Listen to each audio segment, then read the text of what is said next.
Demak, mutaxassis tomonidan qo'llaringizdan surtma olamiz. Katta tezkor vakili. Pora bilan qo'lga tushganlar. Tizimdagi muammo qayerda? Bugun bir savol o'rtaga chiqmoqda. Nega barcha sohalarda islohotlar chuqurlashayotgan bir paytda korrupsion holatlar kamaymayapti? Axir ta'limdan tortib energetika, yer ajratishdan tortib ijro tizimigacha barcha sohalarda shaffoflikni oshirish haqida gapirilmoqda. Lekin amaliyotga nazar tashlasak, ayrim mansabdorlar o'z vakolatini daromad manbaiga aylantirmoqda.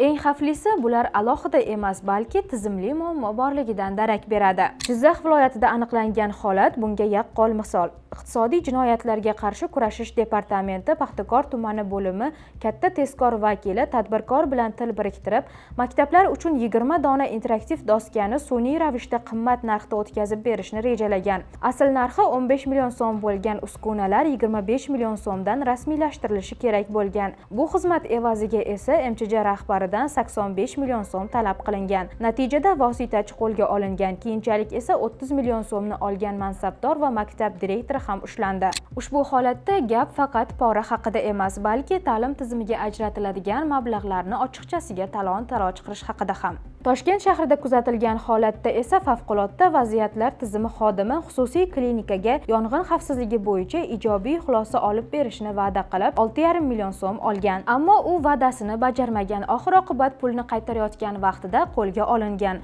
Bu holat esa insonlarning xavfsizligi ayrim xodimlar uchun ikkinchi darajali ekanini ko'rsatadi. Farg'ona viloyatida esa energiya savdo muhandisi 1,8 milliard so'mlik jarimani 210 million so'mga tushirib berish evaziga 10 ming dollar talab qilgan. Tezkor tadbirda u 9 ming dollarni olayotgan vaqtida qo'lga tushgan. Bu yerda esa qonun buzilishi ikki karra. Bir tomondan noqonuniy foydalanish, ikkinchi tomondan esa jazoni kelishish.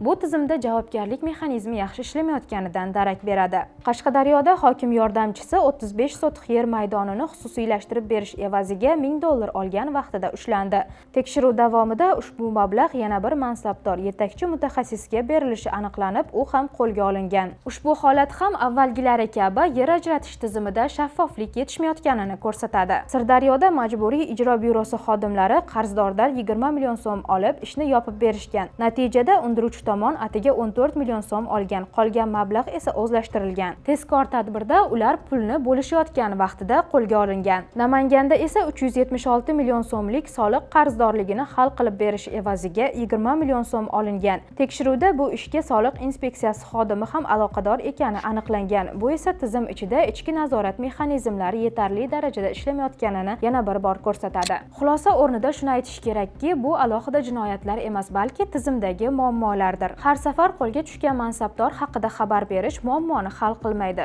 Bu shunchaki oqibat bilan kurashish hisoblanadi. Asl savol esa ochiq qolmoqda. Nega bu tizimlar pora olishga sharoit yaratib bermoqda? Qachonki tizimning o'zi shaffof va yopiq kelishuvlarga mutlaqo imkon bermaydigan darajada ishlasa, shundagina real o'zgarish bo'ladi.